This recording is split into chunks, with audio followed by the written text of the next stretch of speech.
الرحیم الحمد للہ رب العالمین والصلاة والسلام علی سید المرسلین وعلی آلہ وصحبہ اجمعین اما بعد فقد قال اللہ تبارک وتعالی فی القرآن المجید فاعوذ باللہ من الشیطان الرجیم بسم اللہ الرحمن الرحیم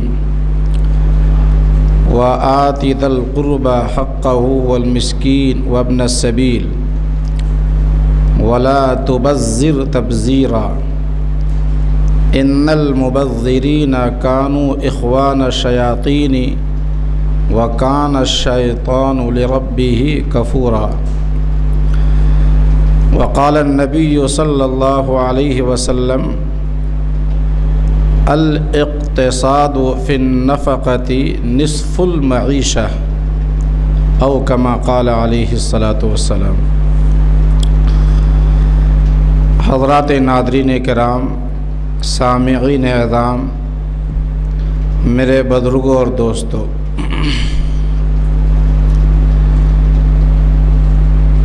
مذہب اسلام امت وسط ہے۔ امت وسط کے مناتے ہیں درمیانہ راستہ، یعنی نہ تو اس میں اسراف ہے اور نہ اس میں تفریط ہے، افراط ہے اور نہ تفریط ہے۔ کسی بھی عمل کے دو دہانے ہوتے ہیں، ایک ہے افراط۔ افراط کے معنی آتے ہیں حد سے آگے بڑھ جانا، تجاوز کر جانا، اور تفریط کے معنی آتے ہیں کوتاہی کرنا، یعنی جہاں خرچ کرنے کی ضرورت ہے وہاں خرچ نہ کرنا۔ اس کو تفریط کہتے ہیں، اس کو بخل کہتے ہیں۔ اور خرچ کرنے میں حد سے آگے بڑھ جانا، تجاوز کر جانا، اللہ کی نعمتوں کی کوئی قدر نہ کرنا، یہ افراط ہے۔ تو کسی بھی عمل کے دو دہانے ہوتے ہیں، ایک ہے افراط اور دوسری ہے تفریط۔ اسلام میں یہ دونوں پسند نہیں ہے، نہ افراط پسند ہے اور نہ تفریط پسند ہے، کیونکہ یہ دونوں انسان کو نقصان تک لے جاتا ہے، آدمی تھک جاتا ہے۔ ایک دن ایسا ہوگا کہ آدمی جو ضروری کام ہے وہ بھی نہیں کر سکے گا۔ مثال کے طور پر اسلام نے عبادات میں اعتدال کی تعلیم دی ہے۔ عبادات میں بھی، نماز میں بھی، روزے میں بھی اعتدال اور توازن کی تعلیم دی ہے۔ آپ 5 وقتہ نمازوں کے ساتھ سنن کا، نوافل کا اہتمام کریں،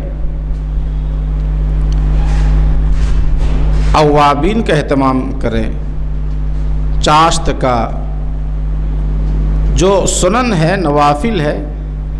لیکن اب کوئی آدمی اگر یہ چاہے کہ سارا کام چھوڑ کر کے ہم صرف نمازوں میں لگے رہیں، یہ افراط ہے، کیونکہ 24 گھنٹہ نمازوں میں لگنے والا شخص ایک وقت ایسا آئے گا کہ وہ فرائض پر بھی عمل نہیں کر سکے گا۔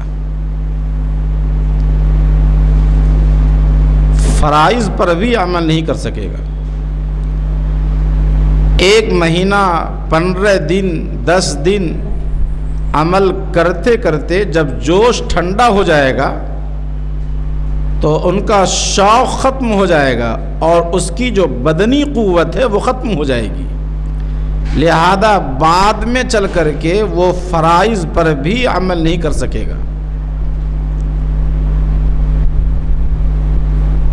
چنانچہ ایک صحابی نے جب حضور علیہ الصلوۃ سے عرض کیا، یا رسول اللہ، میں تو دن میں روزہ رکھوں گا اور رات بھر میں نوافل میں مشغول رہوں گا، یعنی انہوں نے اپنے آپ کو شب و روز عبادات میں، روزے میں، ذکر و اذکار میں، اللہ کی یاد میں مشغول رکھنے کا عزم ظاہر کیا۔ تو حضور کو تو خوش ہونا چاہیے کہ ہمارا ایک امتی دیکھو کس طرح نماز اور روزے کا یہ رات اور دن اللہ کی عبادت میں مشغول رہنے کا عزم کر رہا ہے۔ حضور علیہ الصلوۃ نے ناراضگی ظاہر فرمائی اور فرمایا نہیں، آپ نے فرمایا سم و افطر، اور روزہ بھی رکھو اور افطار بھی کرو۔ ہفتے میں پیر کا روزہ ہے، جمعرات کا روزہ ہے، یا مہینے میں 3 دن کا روزہ ہے، کافی ہے۔ قم و نم، رات میں تہجد کی نماز بھی پڑھو اور سو بھی۔ کیوں؟ اس لیے کہ ان لجسدک علیک حقا، تمہارے بدن کا تمہارے اوپر حق ہے، وَإِنَّ لِعَيْنِكَ عَلَيْكَ حَقًّا، تمہاری آنکھ کا تمہارے اوپر حق ہے۔ یہ بدن، یہ صحت اللہ کی نعمت ہے۔ اللہ یہ نہیں چاہتا کہ ہماری یاد میں اتنا مصروف ہو جائے کہ بیمار پڑ جائے۔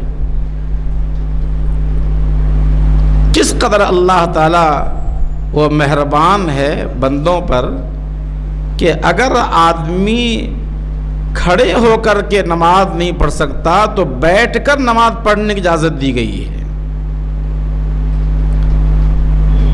تو حضور علیہ الصلوۃ نے گویا کہ یہ ارشاد فرما کر اعتدال اور توازن کی تعلیم دی ہے۔ لہذا نماز میں، روزے میں، ذکر و اذکار میں، عبادات میں، یعنی زندگی کے ہر پہلو میں اعتدال اور توازن کی اسلام نے تعلیم دی ہے۔ اسی لیے اس امت کا نام رکھا گیا امت وسط۔ جو آدمی اعتدال سے چلتا رہتا ہے کبھی تھکتا نہیں ہے۔ اب آپ دیکھیے، اگر کوئی آدمی طاقت سے زیادہ وہ تیز قدموں سے چلنے والا آدمی دیر تک نہیں چل سکتا، تھک جاتا ہے، اور اپنی رفتار کے مطابق چلنے والا آدمی اعتدال سے وہ چلتا رہتا ہے۔ تو خلاصہ یہ ہوا کہ اس امت کو اللہ تبارک و تعالی نے امت وسط بنایا ہے، اعتدال والی امت اللہ نے بنایا ہے۔ زندگی کے ہر صبح اور شام میں، ہر کام میں، ہر عمل میں۔ لہذا مال بھی جو اللہ کی عظیم نعمت ہے، اس مال کے خرچ کرنے میں بھی افراد اور تفرید دونوں سے منع فرمایا ہے اور اعتدال کی تعلیم دی ہے۔ افراد سے ہی اسراف بنتا ہے، افراد آخر میں تو ہے تا، اور اسی سے اسراف بنتا ہے۔ اسراف یعنی حد سے زیادہ خرچ کرنا، تجاوز کرنا، غلو کرنا کسی چیز کے اندر، یہ اسراف ہے۔ اور تفرید یعنی جہاں خرچ کرنے کی ضرورت ہے اور خرچ نہ کرے، یہ تفریط ہے، اسی کو بخل کہتے ہیں۔ اسلام میں نہ تو اسراف جائز ہے اور نہ بخل جائز ہے۔ اللہ تعالیٰ نے مال دیا ہے تو مال کو خرچ کرنے کا جو اسلام نے طریقہ بتایا ہے، اس طریقے پر خرچ کرنے سے دنیا میں بھی انسان کامیاب ہوتا ہے اور آخرت میں بھی کامیاب ہوتا ہے، اور اللہ بھی اس سے راضی ہوتا ہے۔ تو مال کا خرچ کرنے کا جو حد سے زیادہ خرچ کرنا ہے وہ اسراف ہے، اس کو بھی شریعت نے ناپسند کیا ہے۔ اور جہاں خرچ کرنے کا ہے وہاں نہ کیا جائے۔ بھوک لگی ہے، جیب میں پیسے ہیں، وسائل ہے، آدمی خرچ کے نہیں کر رہا، یہ بخل ہے۔ اللہ تعالیٰ اسے پسند نہیں کرتا۔ اللہ نے مال دیا ہے، جیب میں پیسہ، کھاؤ پیو۔ اللہ تعالیٰ نے پیسہ دیا ہے اور ہمارے پاؤں میں چپل نہیں ہے، جوتے نہیں ہیں، خالی پاؤں چل رہے ہیں، نہیں، یہ بھی بخل ہے۔ ایک آدمی بیمار ہے اور علاج کرنے کی طاقت ہے، وسائل دیے ہیں اللہ تعالیٰ نے، اور پھر بھی وہ آدمی خرچ نہیں کر رہا ہے، بیماری کا علاج نہیں کر رہا ہے، یہ بخل ہے۔ یہ بھی اللہ کو ناپسند ہے۔ ہاں، البتہ یہاں ایک بات سمجھنے کی ضرورت ہے، وہ یہ ہے کہ ایک ہوتا ہے کفایت شعاری۔ کفایت شعاری، کفایت شعاری کے معنی آتے ہیں کہ ایک آدمی کو اللہ تعالیٰ نے مال دیا ہے، وہ چاہے تو عمدہ سے عمدہ، اعلیٰ سے اعلیٰ کپڑا پہن سکتا ہے۔ 1000 روپے والا میٹر کپڑا پہننے کی صلاحیت ہے، لیکن نہیں پہنتا ہے، سادگی اختیار کرتا ہے۔ کپڑا پہن تو رہا ہے لیکن سادگی اختیار کرتا ہے، کفایت شعاری کرتا ہے، 100 روپے والا میٹر کپڑا پہنتا ہے۔ یہ مذموم نہیں ہے بلکہ صفت محمود ہے، اچھی صفت ہے، اس کو کفایت شعاری کہتے ہیں۔ وہ چاہے تو اپنے پاؤں میں 5000 روپے کا جوتا پہن کر کے چل سکتا ہے، لیکن نہیں پہنتا ہے، 100 روپے والا جوتا پہنتا ہے اور باقی وہ پیسے صحیح جگہ میں استعمال کرتا ہے۔ یہ بخل نہیں ہے، یہ کفایت شعاری ہے۔ سیدنا حضرت عمر فاروق رضی اللہ عنہ کے زمانے میں ملک شام کے، جنہیں آج سیریا کہتے ہیں، وہاں کے گورنر تھے حضرت ابو عبیدہ ابن الجراح رضی اللہ عنہ، بہت بڑے صحابی ہیں، عشرہ مبشرہ میں سے ہیں۔ عشرہ مبشرہ کے معنی وہ 10 خوش نصیب صحابہ کرام جن کے زندگی میں رہتے ہوئے سرکار دو عالم صلی اللہ علیہ وسلم نے جنت میں جانے کی خوشخبری سنا دی تھی۔ حضرت عمر فاروق رضی اللہ عنہ نے انہیں ملک شام کا، سیریا کا گورنر بنایا تھا۔ گورنر کے معنی تھے بادشاہ۔ ایک مرتبہ حضرت عمر فاروق رضی اللہ عنہ نے حضرت ابو عبیدہ کو خط لکھا، میں تمہارے یہاں آ رہا ہوں گھومنے کے لیے، کیونکہ کبھی کبھی جاتے تھے دیکھنے کے لیے کیا چل رہا ہے، کون کس حال میں ہے، عوام کس حال میں ہے، کیا ان کی ضرورت پوری ہو رہی نہیں ہو رہی ہے، یہ گورنر کس حال میں ہے، کہیں عیش و عشرت میں تو نہیں پڑ گئے ہیں۔ جب ملک شام گئے، وہ زمانہ تھا دولت کی ریل پیل کا، بے حساب اللہ نے دولت دی تھی۔ حضرت ابو عبیدہ بن جراح سے حضرت عمر فاروق نے فرمایا میں آپ کا گھر دیکھنا چاہتا ہوں. پورے گھومنے کے بعد کیا کہا؟ میں آپ کا گھر دیکھنا چاہتا ہوں. حضرت ابو عبیدہ نے کہا ٹھیک ہے چلیے میرے ساتھ. گھوڑے پر یا اونٹ پر بیٹھ کر کے ان کو لے کے چلے. جاتے جاتے آبادی سے باہر کنارے پر کھجور کے پتوں سے بنے ہوئے ایک جھونپڑے کے پاس انہوں نے اپنی سواری کو روک دیا. سیر اعلام النبلاء جلد نمبر 1 میں یہ واقعہ لکھا ہے.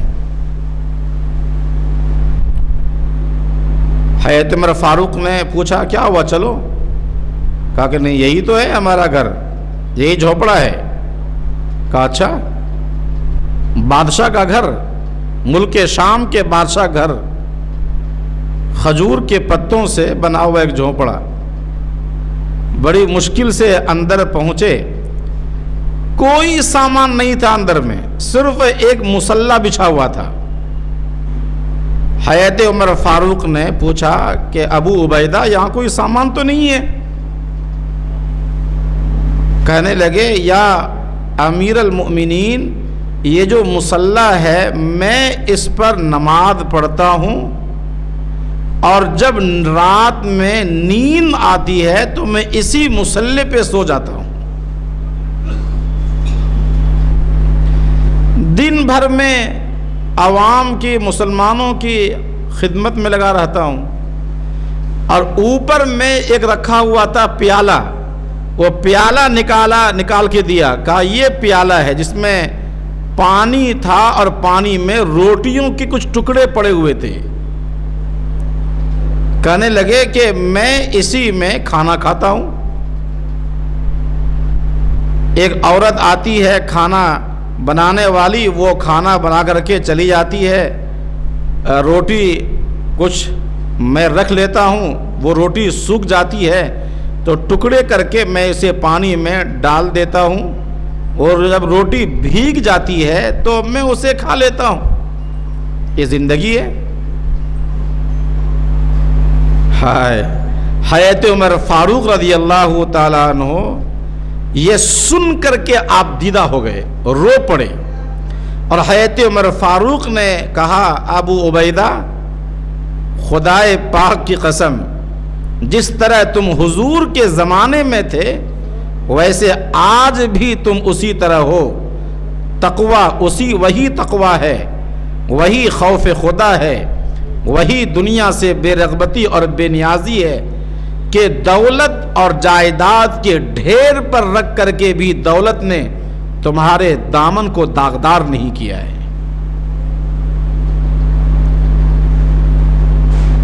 آج تو ایک معمولی کارپوریٹر بننے والا انسان سب سے پہلے اپنا خزانہ بھرتا ہے, اتنا جمع کرتا ہے حلال اور حرام کی تمیز کے بغیر کہ نسلوں کھا سکے, چاہے قبر میں کوئی جواب نہ بن سکے, کوئی پرواہ کی بات نہیں ہے. اسے بولتے ہیں جو حضرت ابو عبیدہ نے امت کے سامنے مثال پیش کی ہے, اسے بولتے ہیں کفایت شعاری. تو بہرحال یہ بخل ایک الگ چیز ہے اور کفایت شعاری ایک الگ چیز ہے, تاکہ مصیبت کے وقت میں یہ مال کام آ سکے. مال جو ہے نا, مال یہ اللہ کی نعمت ہے.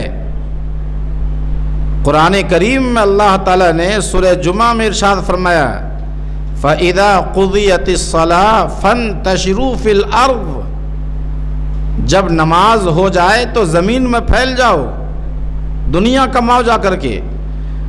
دوسری جگہ قرآن کریم میں اللہ نے کہا وَلَا تَنْسَ نَصِيبَكَ مِنَ الدُّنْيَا, دنیا کمانا نہ بھولو, کوئی کام نہیں آنے والا ہے. اگر انسان کے پاس پیسہ نہ رہے تو انسان اپنے ایمان کو بیچ ڈالتا ہے, ایمان کی حفاظت نہیں کر سکتا. سب سے بہترین جو دعا اللہ نے سکھائی ہے, مشہور دعا ہے ربنا آتنا فی الدنیا حسنہ وفی الآخرۃ حسنہ، دنیا کو اللہ نے پہلے بیان کیا ہے اور آخرت کو اللہ نے بعد میں بیان کیا ہے۔ تو معلوم یہ ہوا کہ مال اور دولت یہ اللہ کی بڑی نعمت ہے، لیکن اس نعمت کو کس طرح استعمال کریں؟ اس طرح نہیں جس طرح ہم کر رہے ہیں، بلکہ اللہ تبارک و تعالی نے کہا کہ جب ہم کسی کو مال دیں تو انہیں یہ چاہیے کہ اس مال کو اعتدال کے ساتھ ان جگہوں میں خرچ کریں جہاں ہم خرچ کرنے کی ہم نے تعلیم دی ہے۔ یعنی پہلے اپنی ذات پہ خرچ کریں، اپنی ذات پر۔ یہ کیا مطلب ہوا کہ آدمی صدقہ اور خیرات کر رہا ہے اور خود اپنے ذات پہ خرچ نہیں کر رہا ہے، بیماری سے جھوج رہا ہے، کپڑے پھٹے ہوئے ہیں، پاؤں میں جوتے نہیں ہیں، یہ اللہ کو پسند نہیں ہے۔ اپنی ذات پہ خرچ کرو، اپنی اولاد پہ خرچ کرو، اپنے اقربا رشتہ داروں پر خرچ کرو، اور اپنے پڑوس پر خرچ کرو، اپنے تعلقات والوں پر خرچ کرو۔ کیوں؟ اس لیے کہ تمہارے مال میں وفی اموالہم حق للسائل والمحروم، یہ مال میں صرف تمہارا ہی حق نہیں ہے، مال میں تمہارے اقربا کا، رشتہ داروں کا، تمہاری اولاد کا، تمہاری بیوی کا، تمہارے متعلقین کا، جو تمہارے زیر کفالت ہیں، ان تمام لوگوں کا تمہارے مال میں حق ہے۔ حق کے معنی آتے ہیں وہ حق جو واجب ہوا کرتا ہے۔ اور قرآن کریم میں اللہ تعالیٰ نے آگے فرمایا کہ جو آدمی اس راستے کو چھوڑ کر کے، اعتدال کو چھوڑ کر کے خواہ مخواہ خرچ کرتا ہے ادھر ادھر، وہ گویا کہ شیطان کا بھائی ہے۔ وَلَا تُبَذِّرْ تَبْذِيرًا، بلا ضرورت جہاں من تہاں خرچ مت کرو، جسے کہتے ہیں کہ مال اڑانا، مال اڑا رہا ہے، مال بہا رہا ہے، خرچ کر رہا ہے، بے موقع اور بے محل جگہوں میں ضرورت سے زیادہ مال خرچ کر رہا ہے، بے موقع خرچ کر رہا ہے۔ ان المبذرین کانوا اخوان الشیاطین، کیونکہ بے موقع خرچ کرنے والا آدمی، ضرورت سے زیادہ خرچ کرنے والا آدمی، یہ شیطان کا بھائی ہوتا ہے۔ شیطان کا بھائی ہونے سے کیا مراد ہے؟ یہ تو ہم سنتے رہتے ہیں شیطان کا بھائی ہے، کیا مطلب اس کا؟ اس کا مطلب یہ ہے کہ اللہ تعالیٰ نے انہیں بڑی عزت دی تھی، شیطان کو بڑی عزت دی تھی۔ شیطان پر اللہ تعالیٰ نے اپنا بڑا کرم کیا تھا، اپنے خاص بندوں میں شامل کیا تھا، مخلوقات میں، لیکن شیطان نے نافرمانی کی، سرکشی کی، اللہ کی نعمتوں کی ناقدری کی۔ ویسے ہی اللہ تعالیٰ اپنے بندوں سے کہہ رہا ہے کہ ہم جب تمہیں مال دیں تو مال کے ذریعے سے عیش اور عشرت میں مبتلا مت ہو جانا، کبر میں، تکبر میں، بڑائی میں، نام و نمود میں، ریاکاری میں، نمائش میں پڑھ کر کے اپنے آپ کو ہلاک مت کر دینا، کیونکہ یہ بھی اللہ کی نعمت کی ناقدری ہے۔ جس طرح شیطان نے اللہ کی نعمت کی ناقدری کی تھی، ویسے تم بھی اللہ کی نعمت کی ناقدری مت کرو۔ اگر تم نے اللہ کی نعمت کی ناقدری کی، گویا کہ تم بھی شیطان کے نقش قدم پر تم چلنے لگے، اور اس طرح تم اس کا بھائی بن گئے۔ اللہ تعالیٰ اس کو ناپسند کرتا ہے۔ شیطان ناشکرا تھا اپنے پروردگار کا، تو تم ناشکرا نہیں بننا، اللہ تعالیٰ کا تم ناشکرا نہ بننا۔ یہاں یہ بات ہمیں سمجھتے چلنا چاہیے کہ اسراف کیا چیز ہے. اسراف جسے بار بار کہتے ہیں اور سنتے، اسراف اور فضول خرچی کیا چیز ہے.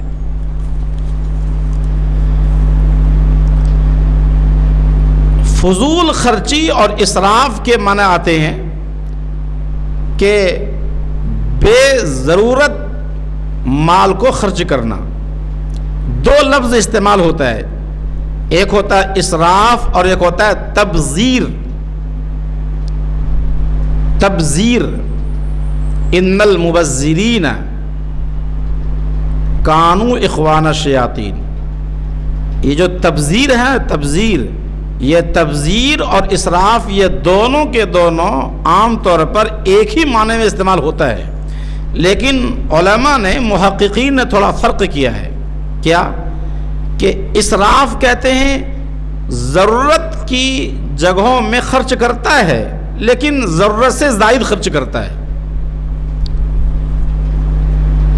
جیسے شادی بیاہ کے موقع پر ٹھیک ہے مہمان آ رہے ہیں، مہمانوں کے استقبال میں، ان کے استقبال میں 2 طرح کا کھانا، 3 طرح کا کھانا، 4 طرح کا کھانا ہم نے رکھ دیا، یہ ٹھیک ہے آج کے حساب سے. لیکن یہ کیا مطلب ہوا کہ اپنے مہمانوں کے استقبال میں یا اپنی نمائش کرنے کے لیے، اپنا مقام بتانے کے لیے، اپنی دولت کی نمائش کے لیے 10 طرح کے، 15 کے آئٹم بن رہے ہیں.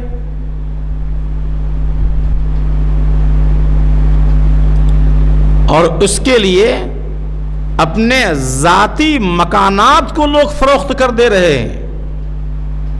گھروں میں بیویوں کے زیورات فروخت ہو رہے ہیں.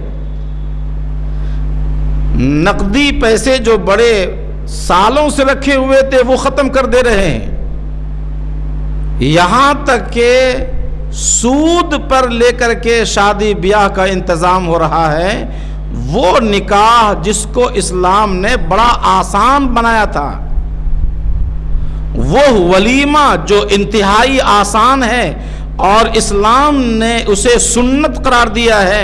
حضور علیہ الصلوۃ والسلام کا ولیمہ کتنا آسان ہوتا تھا کہ آپ صحابہ سے فرماتے لے آؤ بھائی، جن کے پاس جو کچھ بھی ہے لے کے آ جاؤ. دسترخوان بچتا تھا اور آپ صحابہ سے کہتے تھے جن کے پاس جو ہے لے کر کے حاضر ہو جاؤ، اور پھر آپ بھی کچھ اس میں آپ شامل فرماتے اور کہتے یہی میرا ولیمہ ہے. اور یہیں سے تباہی شروع ہوتی ہے. جب خرچ کے لیے، شادی میں نمائش کے لیے، نام و نمود کے لیے جب آدمی سود پر قرض لے گا، لون لے کر کے کوئی آدمی خرچ کرے گا، اس شادی میں برکت نہیں ہوتی ہے. وہ شادی انسان کی زندگی سے، میاں بیوی کی زندگی سے برکتیں اٹھا لیتی ہے. وہ شادی کبھی بابرکت نہیں ہو سکتی، بافیض نہیں بن سکتی، اور اس شادی میں کبھی اللہ کی رحمت نازل نہیں ہو سکتی جس کی بنیاد ہی سود پر ہو، جس کی بنیاد ہی شیطانی حرکتوں پر ہو، جس کی بنیاد ہی طاغوتی کاموں پر ہو، اللہ کی سرکشی اور نافرمانی پر ہو، بغاوت پر ہو. کیا اس شادی پر اللہ کی رحمتیں نازل ہوں گی؟ یہ کیا ہے؟ یہ اسراف ہے. اور پھر وہاں سے تباہی شروع ہوتی ہے. بہت سی جگہوں میں مساجد میں نکاح ہوتا ہے اور پھر معلوم ہوا کہ عشاء کے بعد وہ استقبالیہ کے نام پر ایسے خرچ اور ایسے دھوم دھڑاکے کی دعوت کہ اللہ اکبر، اللہ کی پناہ، اتنے بیجا خرچ کیے جاتے ہیں. شادی ہوئی سنت کے نام پر مسجدوں میں، اور شادی کے بعد پھر وہی شیطانی عمل جو ہو رہا ہے، اسے سنت کی شادی نہیں کہی جائے گی. اسی طرح لائٹنگ کے نام پر شادی بیاہ میں یا کسی بھی کام موقع پر لائٹنگ، روشنی کا ضرورت سے زیادہ انتظام، اس میں خوب خرچ کرنا.